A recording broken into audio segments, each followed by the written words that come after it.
आज आश्रम में यज्ञ है और मुझे इसका संचालन करना है। ये सम्मान मुझे मेरी योग्यता के कारण मिला है और तुम भी आज इस यज्ञ में मेरे साथ सम्मिलित हो रही हो। जब मैं वापस आऊं तो तुम मुझे तैयार मिलना जी। अन्यथा तुम मेरे क्रोध से भली भांति परिचित हो।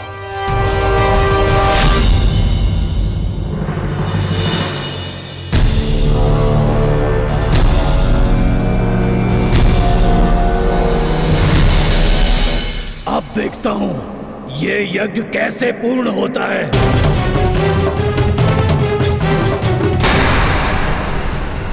मुनिवर अशोकाचार्य के साथ जो कुछ भी हुआ वो अत्यंत दुखद है, परंतु उनके इस अनुष्ठान को मैं अपने पूरे मनोयोग के साथ पूर्ण करने का प्रयत्न करूंगा, जिससे हमारी पृथ्वी असुरों से मुक्त हो पाएगी। आप सबने मुझे इतना बड़ा सम्मान दिया, इसका श्रेय मेरी पत्नी वर्षा को जाता है। वाह, अपनी अर्धांगिनी को इतना सम्मान। सत्य ही मुनि मंदार हमारे सर्वश्रेष्ठ चुनाव है। मुनि मंदार की जय, मुनि मंदार की जय, मुनि मंदार की जय, मुनि मंदार की जय। कान्हा मुनि मंदार का अत्यंत कपटपूर्ण व्यवहार कर रहा है। अच्छी बातें कहकर सबकी प्रशंसा बटोरते हैं। दाऊ, ये यज्ञ पृथ्वी के लिए अत्यंत लाभकारी है। सर्वप्रथम बस ये पूर्ण हो जाए, फिर देखिए मैं क्या करता हूँ।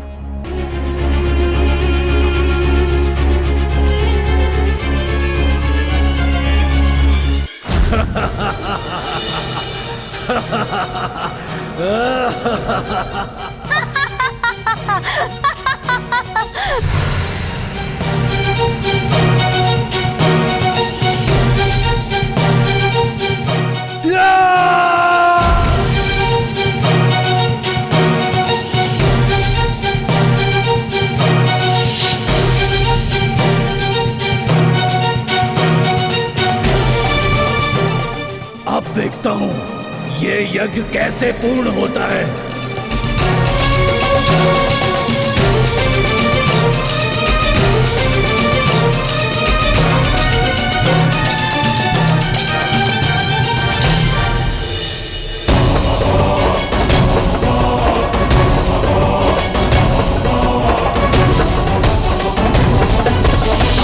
दाऊ, अब हम हमारे साथियों को बुलाए।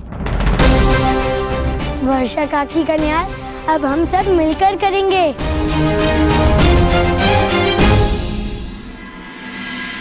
नहीं नहीं कान्हा, ये उचित नहीं होगा।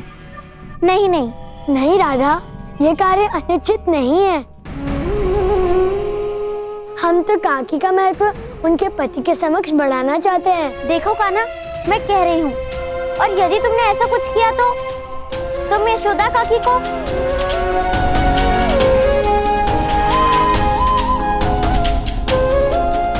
अच्छा, तो जाकर दिखाओ।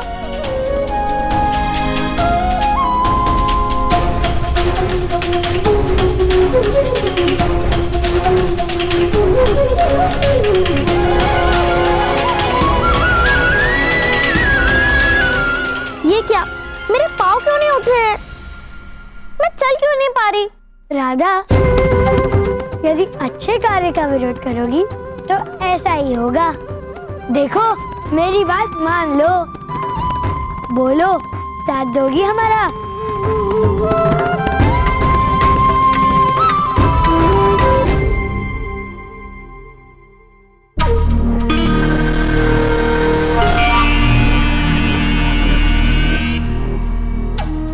साधु तो स्वभाव से ही शांत होते हैं। एक काम करता हूँ, मैं इनका शांत स्वभाव अशांत कर देता हूँ, फिर ये अनुष्ठान सदैव के लिए अपूर्ण हो जाएगा।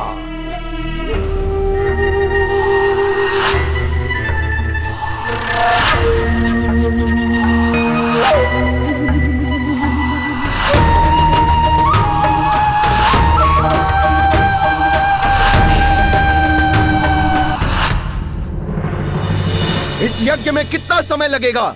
मैं अपना समय व्यर्थ नहीं जाने दूंगा।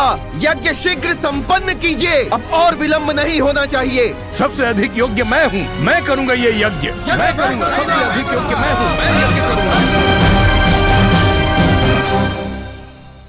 शांत हो जाओ सब, यज्ञ में बाधा मत पहुँचाओ।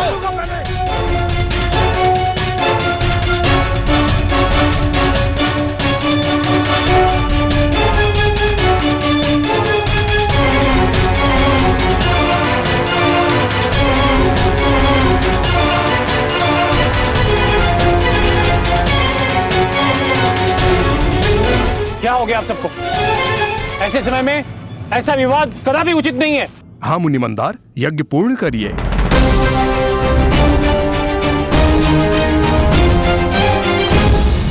चलो मित्रों, यही उचित समय है।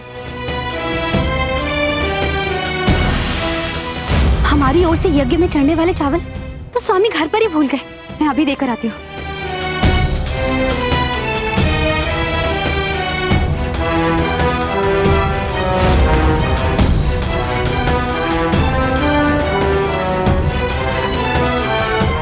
अच्छा, तो तुम यहाँ भी आ गए।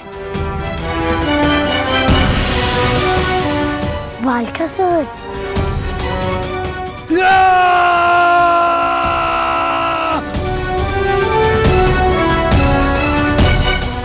ये ऋषि की पत्नी कहाँ चली गई? अभी तो यही थी। कान्हा, तुम मुझे कहाँ लेकर जा रहे हो? काकी आइए तो। कान्हा, आर्य मेरी प्रतीक्षा कर रहे होंगे और मुझे ना पाकर वो क्रोधित हो जाएंगे। काकी भय की कोई आवश्यकता नहीं है, क्योंकि जहाँ भय होता है वहाँ आत्मविश्वास टूट जाता है। और आपको अपना महत्व अपने पति को समझाना होगा, अन्यथा वो आपका सम्मान कभी भी नहीं करेंगे। और एक और बात, किसी भी प्रकार की मानसिक या शारीरिक क्रूरता करनी ही नहीं, अपितु उसे सहन करना भी पाप होता है। इससे अन्याय को राष्ट्र मिलता है काकी, भले ही फिर वो अन्याय करने वाला आपका पति ही क्यों ना हो। नहीं नहीं, वो तो मेरे स्वामी है। उनका क्रोध। काकी, यही आपके दुख का कारण है। आप अपने पति के क्रोध के लिए अपने आप को ही उत्तरदायी क्यों मानती हैं? आप एक पतिव्रता स्त्री हैं। आपको कुछ समय के लिए अपना मन कठोर बनाना होगा, अन्यथा कभी भी ईश्वर से अपने दुख हरने की प्रार्थना मत करिएगा, क्योंकि ईश्वर कभी भी आपकी रक्षा नहीं करते, वो तो बस आपको अपनी आत्मरक्षा करने के लिए मार्ग दिखाते हैं।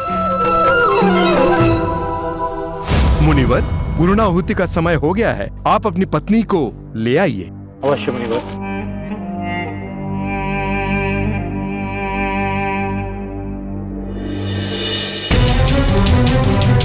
वर्षा, वर्षा!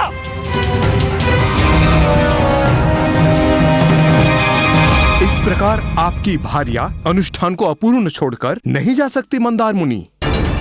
उनके ना रहने से यह यज्ञ असफल हो जाएगा। हमसे बहुत बड़ी त्रुटि हुई है जो हमने आपको अनुष्ठान के संचालन करने के लिए योग्य समझा। आचार्य, मैंने अपनी पत्नी को कहा था कि वो कुटीर में मेरी प्रतीक्षा करे यज्ञ के लिए, परंतु मुझे ज्ञात नहीं हो रहा है कि वो अचानक कहाँ चली गई। मुझे पता है कि काकी कहाँ है।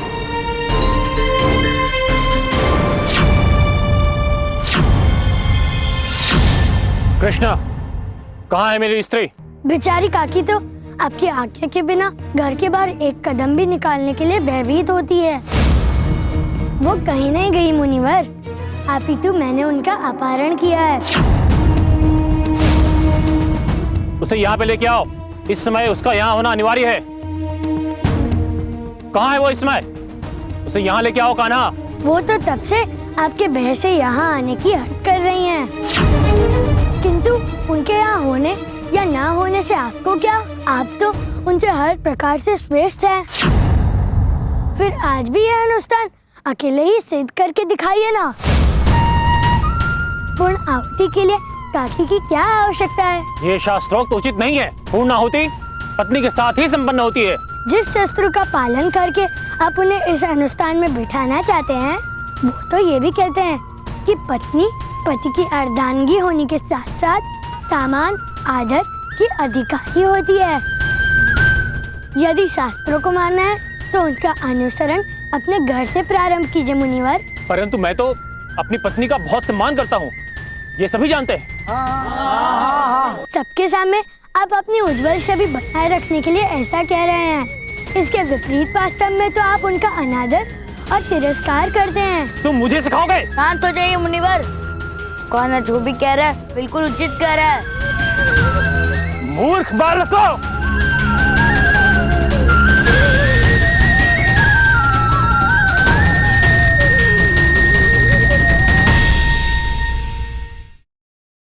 ये क्या किया तुमने?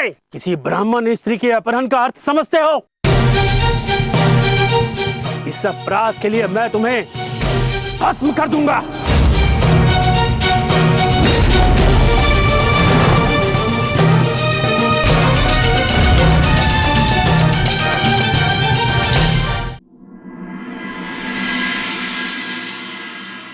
हे ईश्वर, ये किस दुविधा में फंसा दिया है। वहां स्वामी मेरी प्रतीक्षा कर रहे होंगे और यहाँ काना न जाने मुझे छोड़कर कहाँ चला गया। काकी, आप चिंता मत करो, कान्हा है ना, वह सब ठीक कर देगा।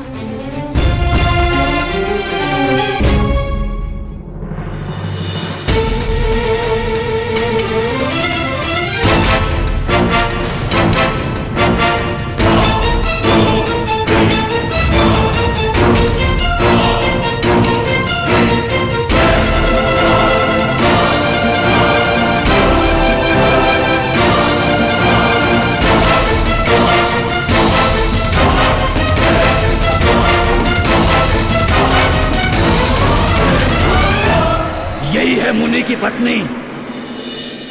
आखिरकार मैंने तुम्हें ढूंढ ही लिया।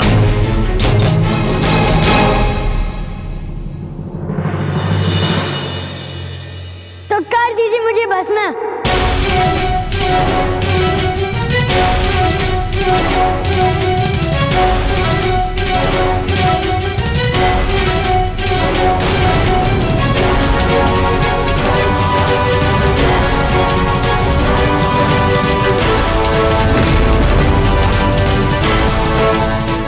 मुनि मंदार, इस हवन कुंड की अग्नि में देखो, कुछ दिखा आपको?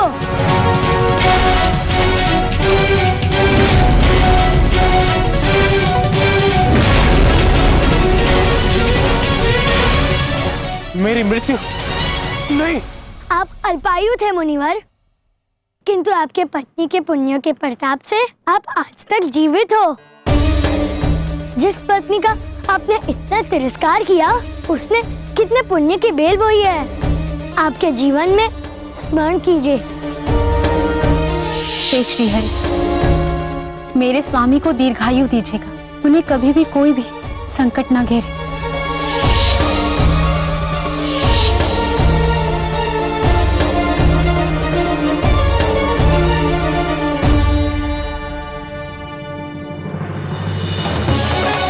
वो तुम्हें भगवान नहीं, भगवान से भी बढ़कर मानती है। और उनके समर्पण का आपने क्या मूल्य दिया? तुम सत्य कह रहे हो। मेरा अपराध अक्षम्य है। बहुत घोर अपराध किए मैंने इस पर। ऐसी त्रुटि मैं कभी नहीं करूंगा। आप सब चिंता मत कीजिए, मैं काकी को पुनः आहुति के लिए लेकर आता हूँ। हाँ कान्हा, और आज तुम अपने सभी मित्रों को भी लेके आना। वो सब आज यहीं भोजन करेंगे। किंतु हमने तो सुना था कि आश्रम में ग्वालों को आना निषेध है। निषेध था, है नहीं।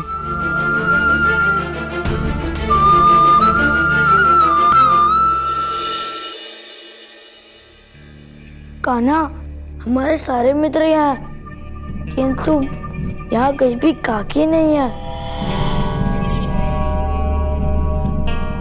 दाऊ, आप एक कार्य कीजिए, आप इन सबको जगाइए, मैं अभी आता हूँ।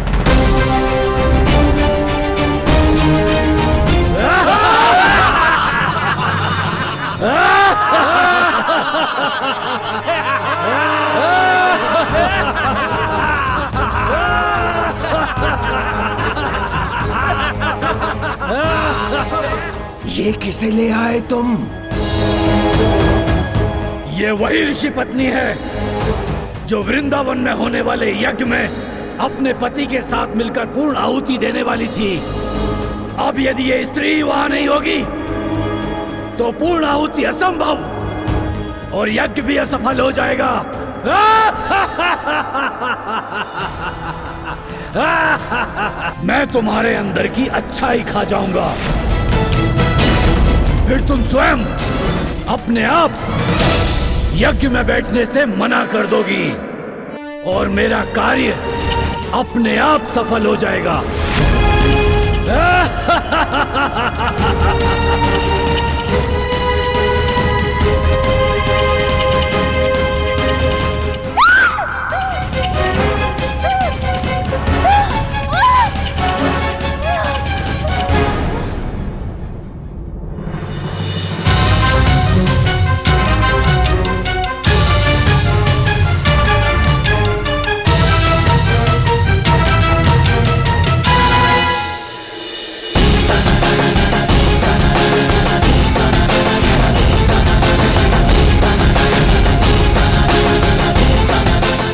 काकी को छोड़ दो बलकासुर, और तुम सब असुर इस पृथ्वी लोक को छोड़कर अपने लोक पाताल में चले जाओ।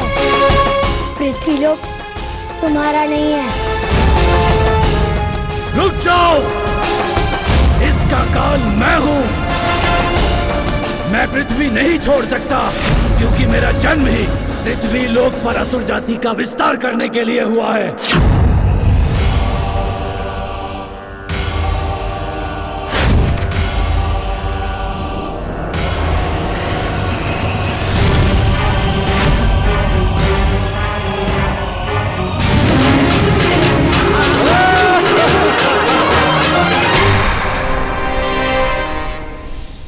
मेरे दानवी अंश से एक महान दानव का निर्माण हो, जो सृष्टि से हरि का नाम मिटाकर असुरों का आधिपत्य स्थापित करे।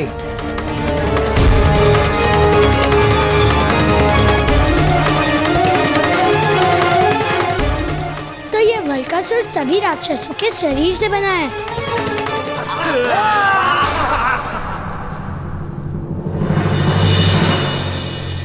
इस युद्ध में तुम भी मुझे परास्त नहीं कर पाओगे बलकासुर।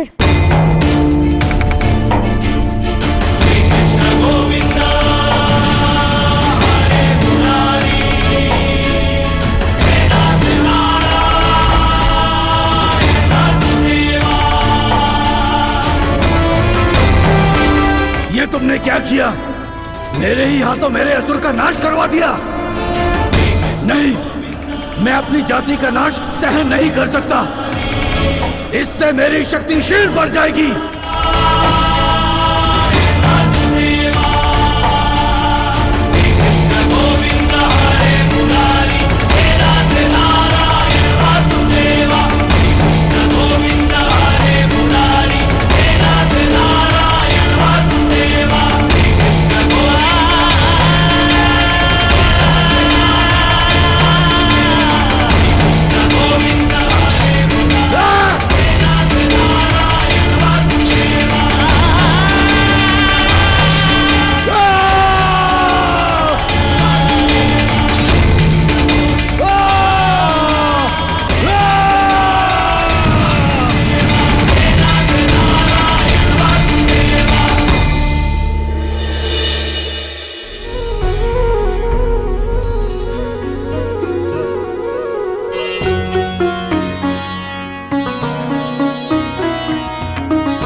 कान्हा, लो और लड्डू खाओ। हाँ काकी, लड्डू लाइए और साथ साथ में माखन भी। अवश्य।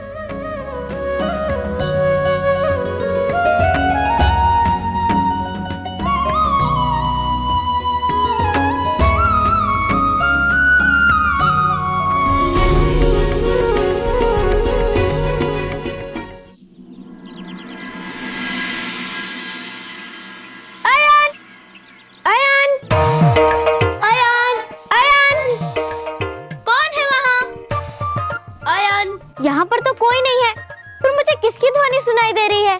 कौन है यहाँ?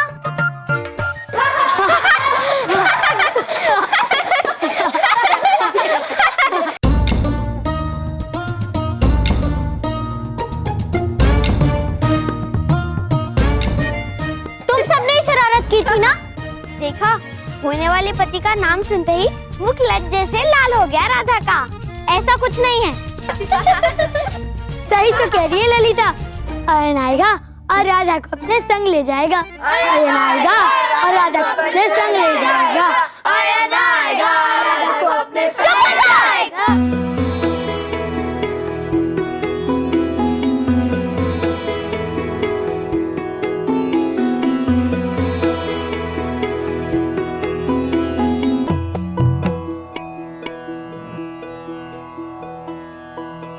राधा, क्या हुआ? तुम्हारा मुख क्यों लटका हुआ है? आज तुम्हारे ससुराल वाले तुम्हें देखने आने वाले हैं और यदि तुम ऐसा मुख लेकर बैठोगी तो वो तुम्हें पसंद नहीं करेंगे। कोई मुझे पसंद करे या ना करे, किंतु कान्हा, मुझे विवाह नहीं करना। कान्हा, मैं वृंदावन छोड़कर नहीं जाना चाहती। देखो, सच कहना राधा, तुम्हें वृंदावन छोड़ के जाने की चिंता है या मुझसे दूर जाने से डरती हो? मुझे तुमसे क्या लेना देना? तुमसे दूर जाने में मुझे किसका भय लगेगा? फिर सोच लो राधा, कहीं ऐसा ना हो कि तुम मेरी शरारतों को भूल ही ना पाओ।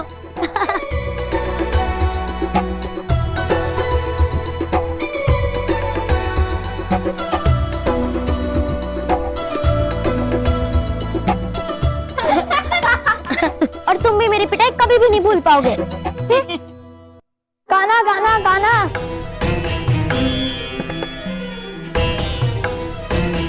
क्या हुआ मित्र? एक बहुत बड़े दैत्य ने तालवन पर अधिकार कर लिया है कृष्णा।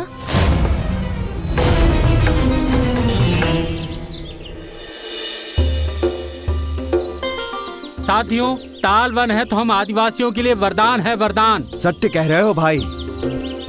यहाँ के पेड़ और फल और औषधियों से हमारा जीवन चलता है।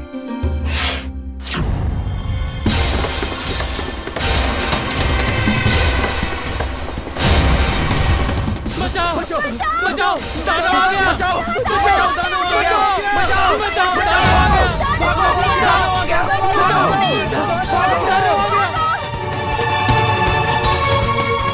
भागो भागो यहाँ से। ये वन अब मेरा है। यहाँ जो भी आएगा उसे अपने प्राण देने पड़ेंगे।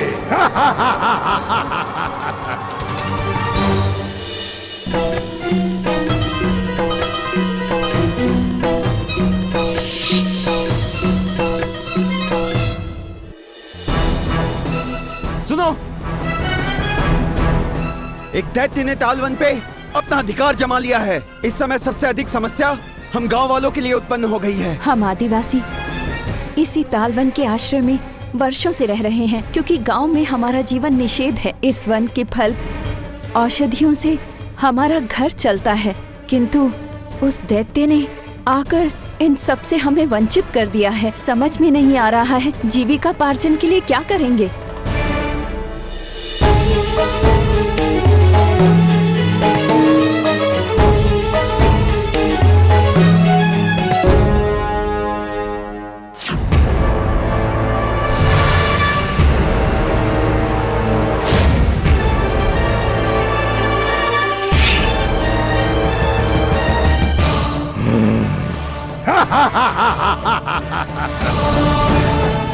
मैं अपने काले रक्त से अपनी शक्ति का विस्तार करूंगा।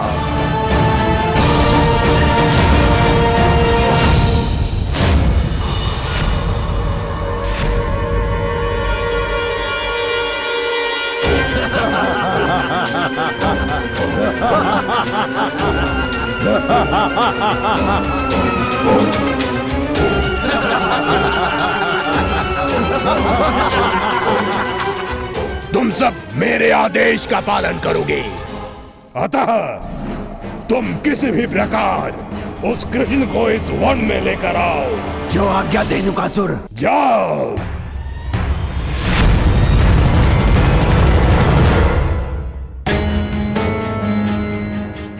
ईश्वर, कुछ समझ नहीं आ रहा। हाँ कृति, अब तक तो उन लोगों को आ जाना चाहिए था। ब्रिजवान जी, आपके परिचित और उनका परिवार।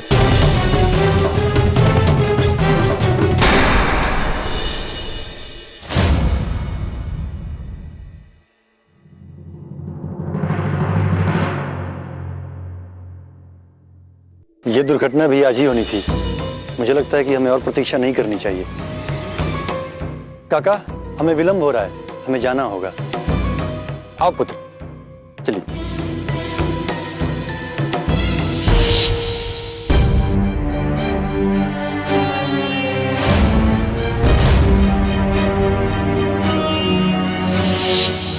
चलो, हमें शीघ्र ही वृंदावन पहुंचना होगा।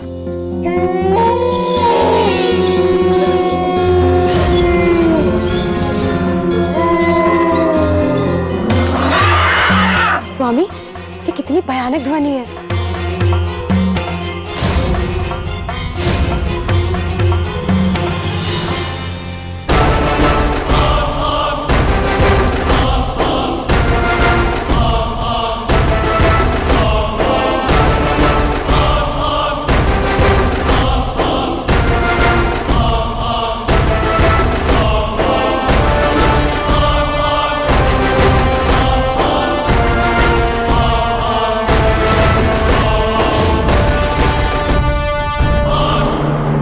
चारों तरफ से घिर चुके हैं।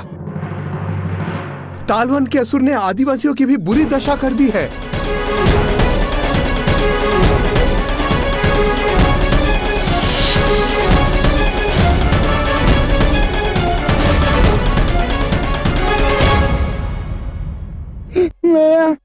मुझे बहुत भूख लगी है, भोजन चाहिए।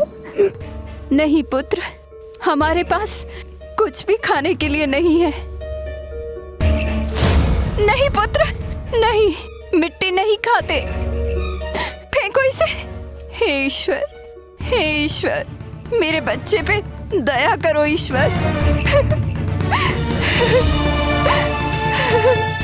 ये लो बहन, ये जल पिलाओ।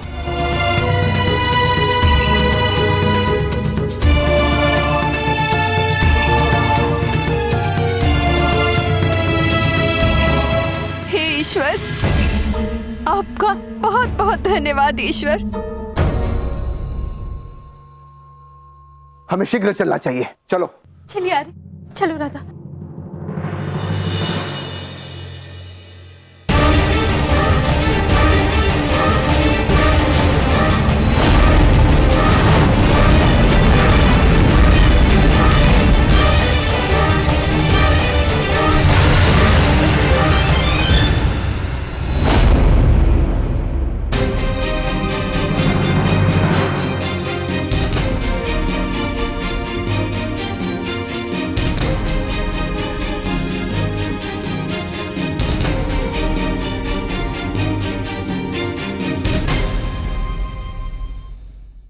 चले दाऊ। हाँ कान्हा, चलो।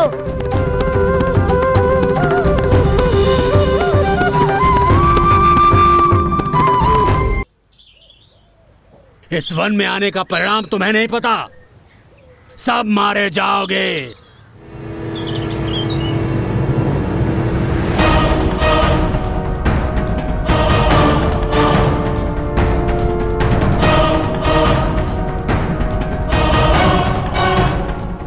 तुम्हारा इतना दुस्साहस छोड़ूंगा नहीं।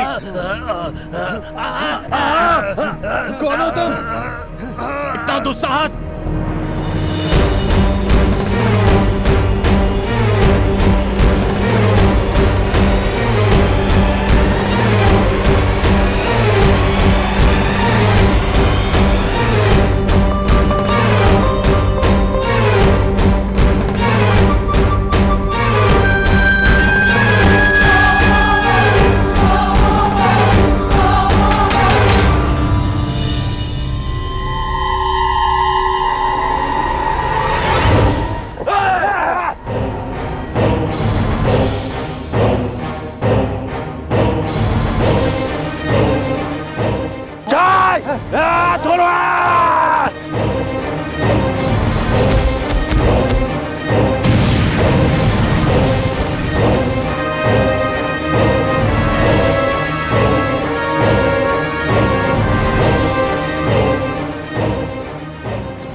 क्या कर रहे हो?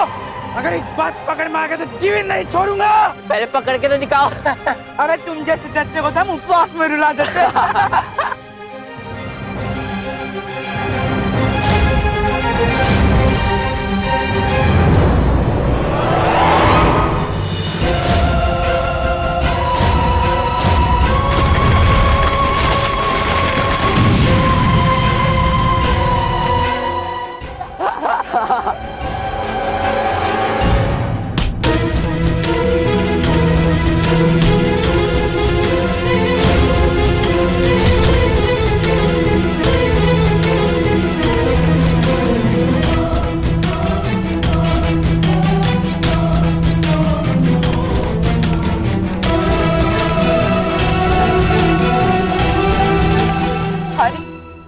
पता नहीं, मेरा मन बहुत घबरा रहा है। उन लोगों के साथ वन में क्या हुआ होगा? ईश्वर करे कान्हा ठीक हो। मैया, हमें वन में जाना चाहिए। नहीं राधा, तुम दोनों का वहां जाना उचित नहीं होगा। तुम अपनी मैया के साथ निवास स्थान पर पहुंचो, मैं जाकर देखता हूं।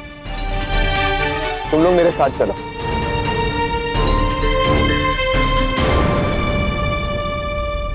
धन्यवाद बालकों। बालक होकर भी तुम दोनों ने हम सबके प्राण बचाए। तुम दोनों तो बहुत ही वीर हो। इतने सारे दानवों को तुम दोनों ने अकेले ही मार भगाया। लगता है कोई विशेष विद्या जानते हो। वो कृष्णा है ना, उसी ने हमें ये विद्या सिखाई है। बड़ा ही अद्भुत बालक जान पड़ता है। वैसे तुम दोनों रहते कहाँ हो? काका, मैं भी कृष्णा के गांव वृंदावन ही रहता हूँ। अच्छा पुत्र, हम भी वृंदावन ही जा रहे हैं। क्या नाम बताया तुमने? कृष्ण। कीर्ति देवी से कई बार उसका नाम सुना है। तुम दोनों इतने वीर हो तो वो तो कितना साहसी होगा। हाँ, कृष्णा बहुत ही वीर बालक है। मैया बाबा, आप इन दोनों के साथ समय क्यों व्यर्थ कर रहे हैं? चलिए ना, चलते हैं।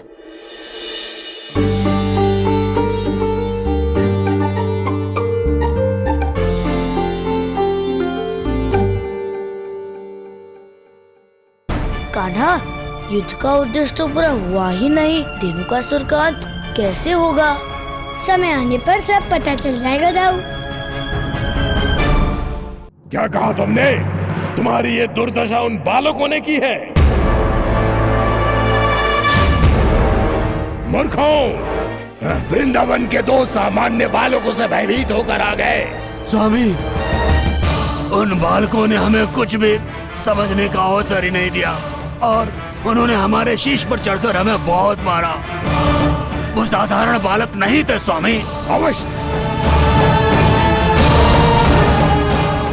अवश्य ही वो कोई साधारण बालक नहीं थे। वो कृष्ण था, कृष्ण। कृष्ण, तुमने मेरे दानवों को ही नहीं मारा अपितु मुझे ललकारा है। अब मैं एक क्षण भी नहीं रुकूंगा। वहीं वृंदावन में आकर ही तुम्हें समाप्त कर दूंगा। कान्हा, अभी हम राधा के घर के बाद क्यों खड़े हैं? दाऊ, किसी की प्रेम की परीक्षा लेने के लिए।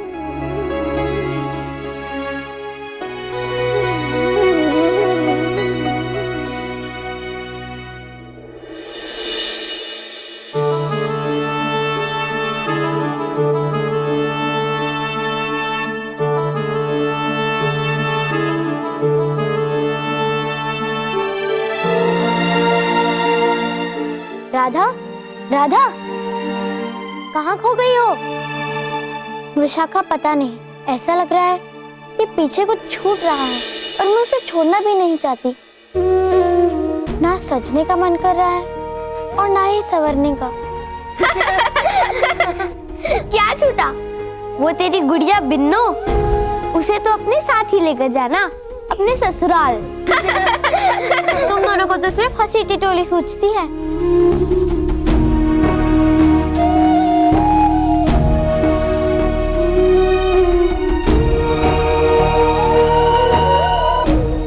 राधा, पुत्री, तुम अभी तक तैयार नहीं हुई? शीघ्र करो पुत्री। हाँ, अभी आई मैया। ठीक है।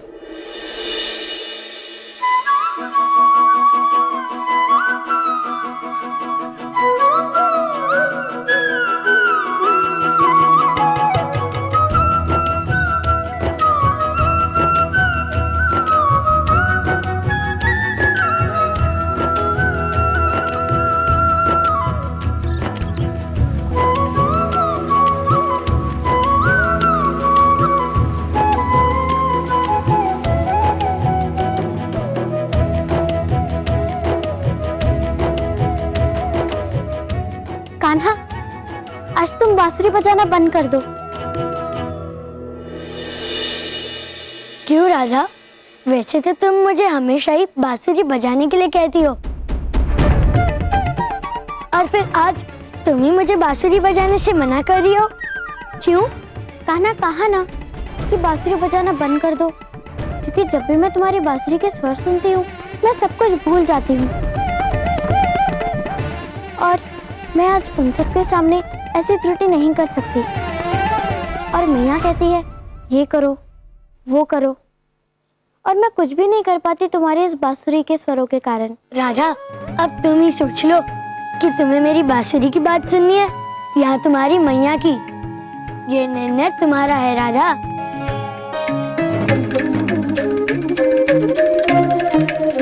बचाओ बचाओ बचाओ बचाओ बचाओ बचाओ बच्चे को बचाओ बच्चे को बचाओ बचाओ बच्चे को बचाओ बचाओ।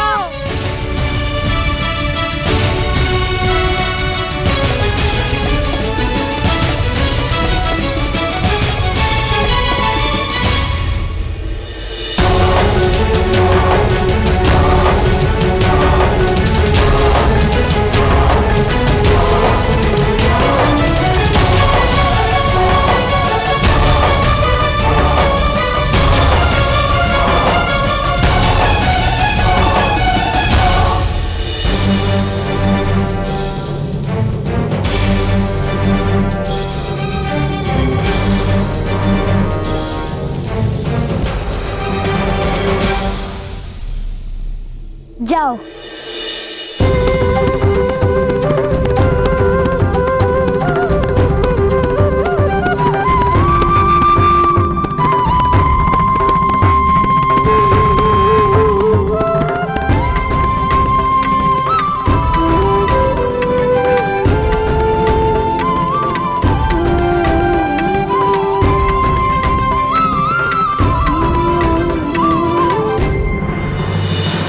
धेनुकासुर, धेनुकासुर, धेनुकासुर।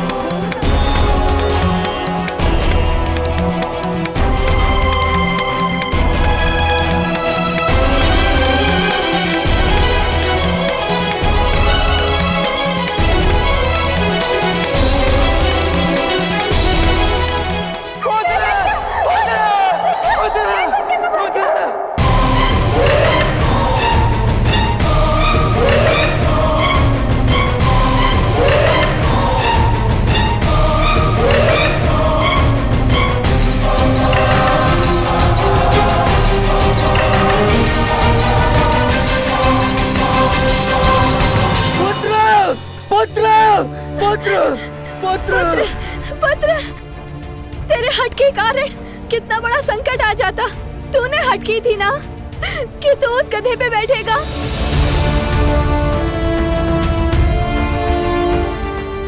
वो गाय अवश्य कृष्ण के आदेश पर बालक को बचाने आई थी। कृष्ण!